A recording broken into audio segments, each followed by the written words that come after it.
नमस्कार, मालवणी लाईफस्टाईल मध्ये आपले सर्वांचे स्वागत आहे। आज मी बनवणार आहे काकडीचे धोंडस। गावाकडे काकडी मोठी पक्की जून झाली की तिला तवसा असं म्हणतात, तर आज आपण तवशाचं धोंडस बनवणार आहोत। जर तुम्ही माझ्या चॅनलला सबस्क्राइब केलं नसेल तर जरूर सबस्क्राइब करा। मी आता इथे काकडी घेतलेली आहे, ती प्रथम कापून घेते आणि मग किसून घेते।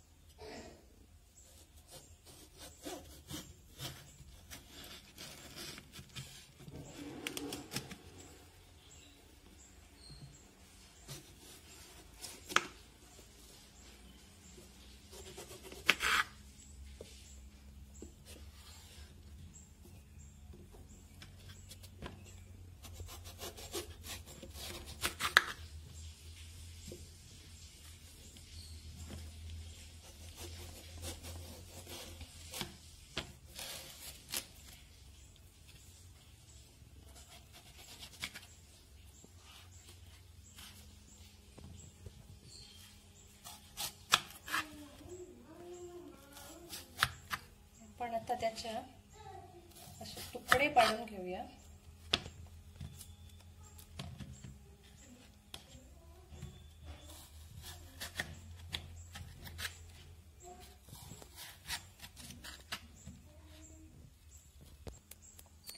काकडीमध्ये ह्या अशा बिया आहेत मोठ्या मोठ्या, त्या आपण काढून टाकूया, ते आपल्याला घ्यायच्या नाहीयेत।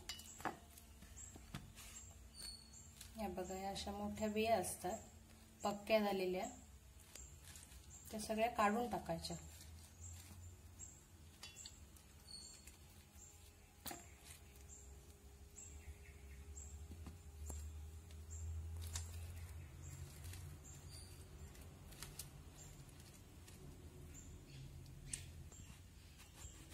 मी आता ही काकडी किसून घेते।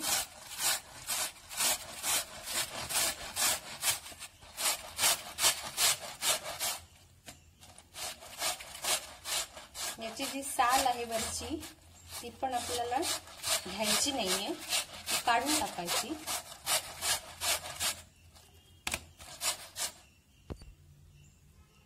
किसून झाल्यानंतर ही अशा प्रकारची साल होते, ती आपण काढून टाकायची, ती घ्यायची नाही।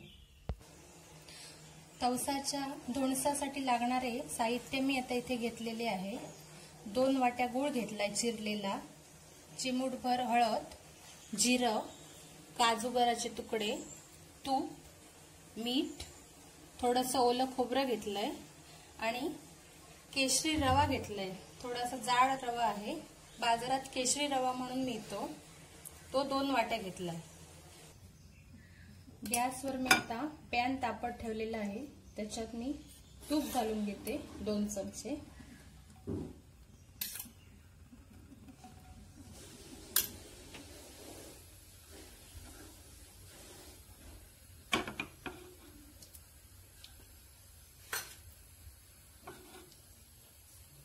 तूप चांगलं तापल्यावर त्याच्यात रवा घालून घेतला,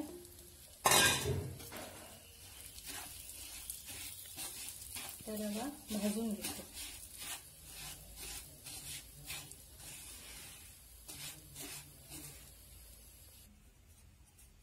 रवा आता माझा इथे खमंग छान भाजून झालेला आहे।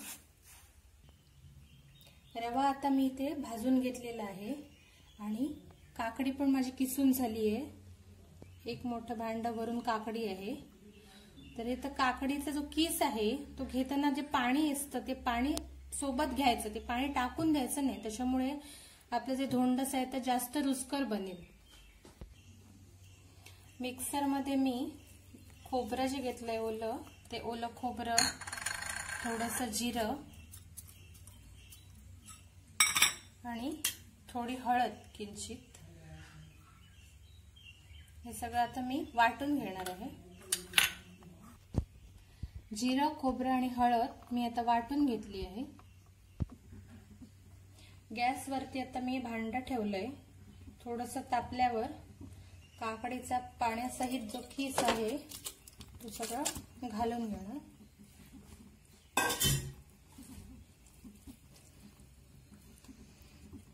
त्याच्यातच रवा घालून घेणार मी आधी भाजलेला.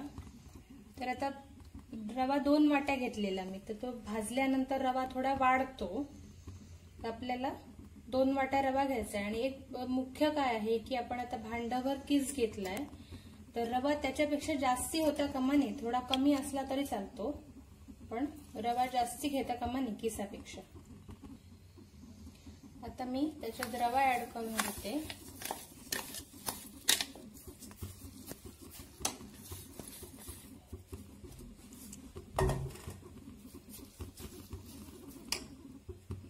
त्याच्यात काजूगर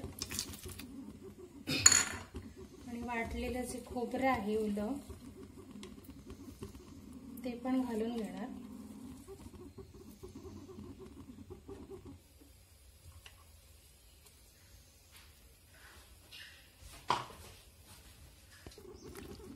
व्यवस्थित ढवळून घेते मी सगळं साहित्य जे एकत्र केलंय ते. आणि जो रवा आहे आपला तो शिजून घ्यायचा चांगला. म्हणजे आपण शिरा जसा बनवतो ना तसा शिजून घ्यायचा. आणि तो रवा शिजत आला की नंतर आपण त्याच्यात गूळ घालणार आहोत.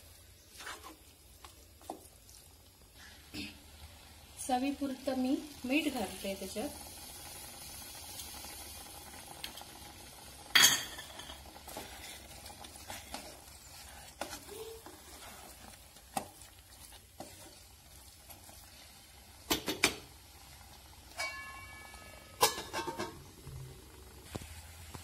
रवा आता माझा शिजत आलाय. आता मी गूळ घालून घेते.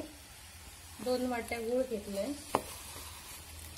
तुम्ही तुमच्या आवडीनुसार घेऊ शकता. म्हणजे तुम्हाला जर कमी गोड पाहिजे असेल तर गूळ कमी घेतला तरी चालेल. जास्त पाहिजे असेल तर जास्ती घ्यायचा.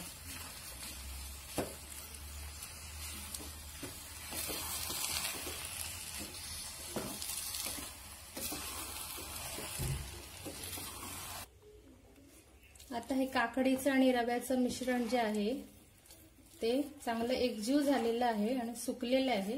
मी आता गॅस भिजवून टाकलाय. आता सारण जे बनवलंय आपण ते भांड्यात घालून घेते.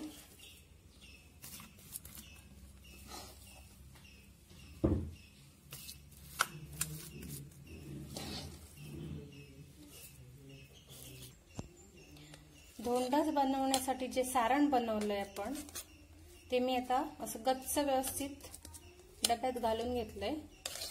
गरम गरमच आहे ते. हे ठेवताना गच्च दाबून भरून घ्यायचं. आणि त्याच्यावरती हळदीची पानं लावून घेते. त्याच्यामुळे चांगला स्वाद येतो हळदीच्या पानांचा. अशी उलटी लावून घ्यायची पानं. आता आपण त्याला 10 मिनिटं वाफ काढून घेऊया शिट्टी लावून. तवसाच्या तोंडसाला आता शिट्टी काढून 10 मिनिटं ठेवून झालेली आहे. चांगली वाफ आली आहे. ते पूर्ण थंड झालं की आपण त्याचे पीसेस काढून घेणार आहोत. आपल्या काकडीचं जे दोंडाच बनवलेलं आहे ते आता छान थंड झालेलं आहे. आता मी ते निघते का बघते.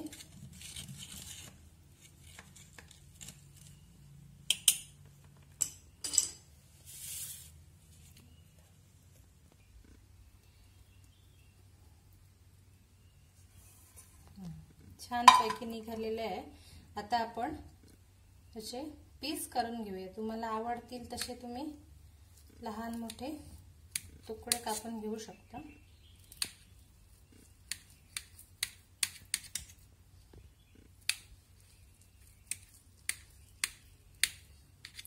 आणि धोंडस जे आहे ते पूर्ण गार झाल्याशिवाय कापू नका.